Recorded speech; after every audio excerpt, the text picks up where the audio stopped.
Hey, what's up? Fresh new episode. Thanks for tuning in. On the last episode, I was talking about dreams and passions, and we were getting a little deep on this Pokemon episode. Totally fine. You know, sometimes Pokemon episodes get deep, and I appreciate that. Because Pokemon does get a little repetitive, and I get that. So, you know, I might as well talk about something I'm really interested in, which is working your dream, working your passion. But like, as I was saying, when I worked at Target, usually I would like censor where I worked because it's been a really long time since I worked there. I don't really give a shit. When I worked at Target, I was actually really passionate about it. I was really excited working there. I felt, because I was really scared about working retail. That was like the biggest thing that I was scared of. Because I was scared of people yelling at me. I was scared of working cashier because I had to handle people's money, and I was like really scared about that. But I got over my fears and I worked at Target, and it was like it was something I needed. I needed to work there. To like get over a bunch of stuff and work on my work ethic and like time management. It helped a lot. It really did. Towards the end of my Target career, it was a different story because I was done working at that place and I learned all the lessons I needed to learn, and I needed to go do my own thing and follow my passion.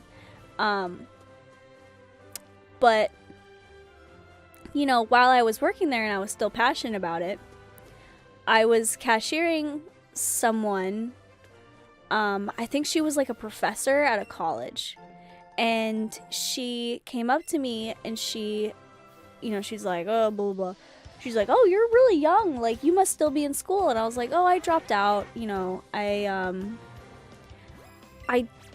don't want, I feel like the place where I'm supposed to be at is not college. Whatever. And I was talking to a college professor, okay? And she, like, her face turned white. She looked like she was about to throw up. She was like, what? You dropped out? Like, she was scared shitless. And she was so worried about me. And she was saying that, like, I was a failure. She was saying that I was a failure working at Target and being a cashier and being a college dropout. Like, she was like, how dare you? Like, that's ridiculous. You need to go back right now. And she was like, you should, like, fucking quit your job right now and go back to school. And I'm like, I was looking at her like she was fucking insane. I was like, what are you talking about? And I was like, look, dude, just fucking go back to your college and fucking get out of my checkout lane and let me go to the next person. But that day, I learned that, like, people take college so seriously because,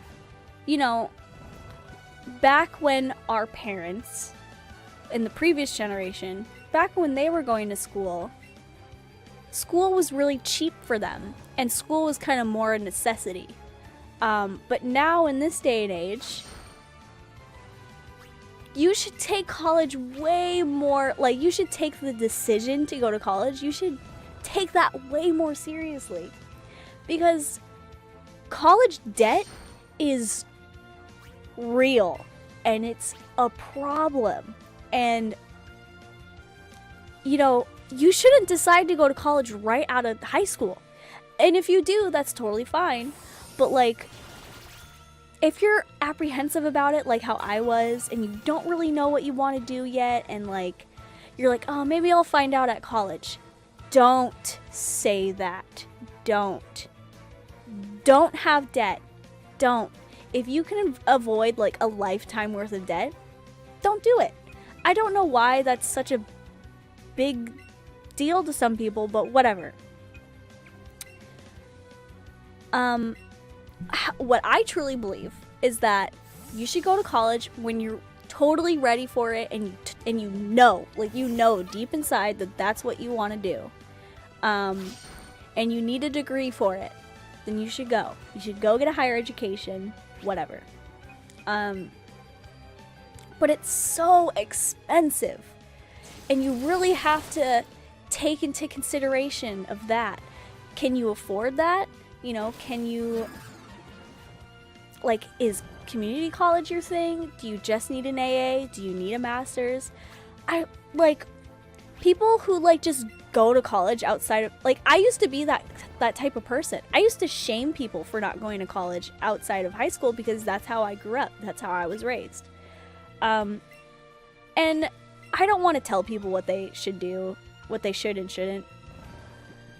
And I'm obviously not qualified to talk about this, but, you know, I feel like college is such a huge decision to make. It's such a milestone in your life, and people take it way too lightly. Of like, just go to college, just go to college. Bleh. So that lady at the checkout thing, she didn't know anything about me. She didn't know, like, my financial state. She didn't know, like, who I was, how I was raised, how I grew up. She didn't know my beliefs, but she was telling me that I was a failure because I was a college dropout, because I went to college and it wasn't for me, okay? College isn't for anyone, or, sorry, everyone, not anyone, Jesus Christ. College isn't for everyone.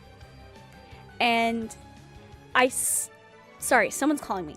And I stand by that. I stand by that 100%.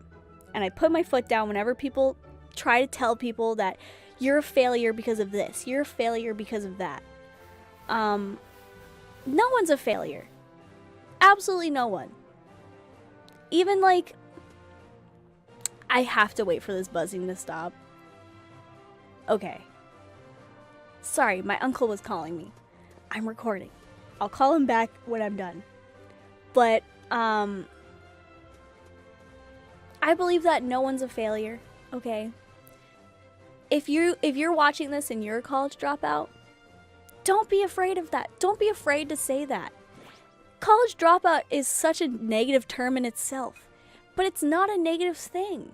Just, it's okay, you know? Everyone's journey is different. And if you want to go to college, go to college. Because I do not regret going to college. It was great. I learned so much about people. I learned so much about my work ethic. And I learned that making video games wasn't for me. And that was the big thing that I needed to learn at college, that I could only learn at college. But, you know, if you just want to work and, you know, that's how you figure out your thing, by working and working hard and saving up money and not being in debt and just figuring it out, like, do that. When I was working at Target, I had so many customers that came up to me and they were like, you should be in front of a camera. Like, you're so photogenic. You look like a very confident person. Actually, this is a blessing in disguise. Thank you, Geodude. I clearly chose the wrong Pokemon for this. I'm gonna take out my Wartortle. Fuck, he's asleep. I'm gonna still take him out. I'm gonna try to wake his ass up. I feel like I'm going all over the map with this. But just, if, you know, I'm very fortunate to be able to, you know, work from home and not really have to worry about moving out and being in a very stable living space with, and having a very stable family that, you know, supports me and wants me to succeed. And what the fuck? Sorry, someone's...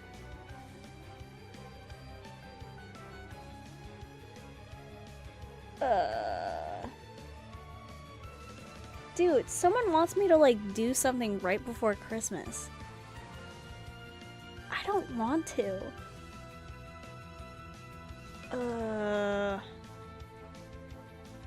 Anyways, sorry.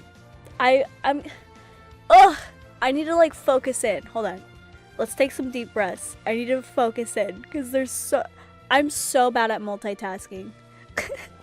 Okay. Okay, I closed my eyes and I'm ready.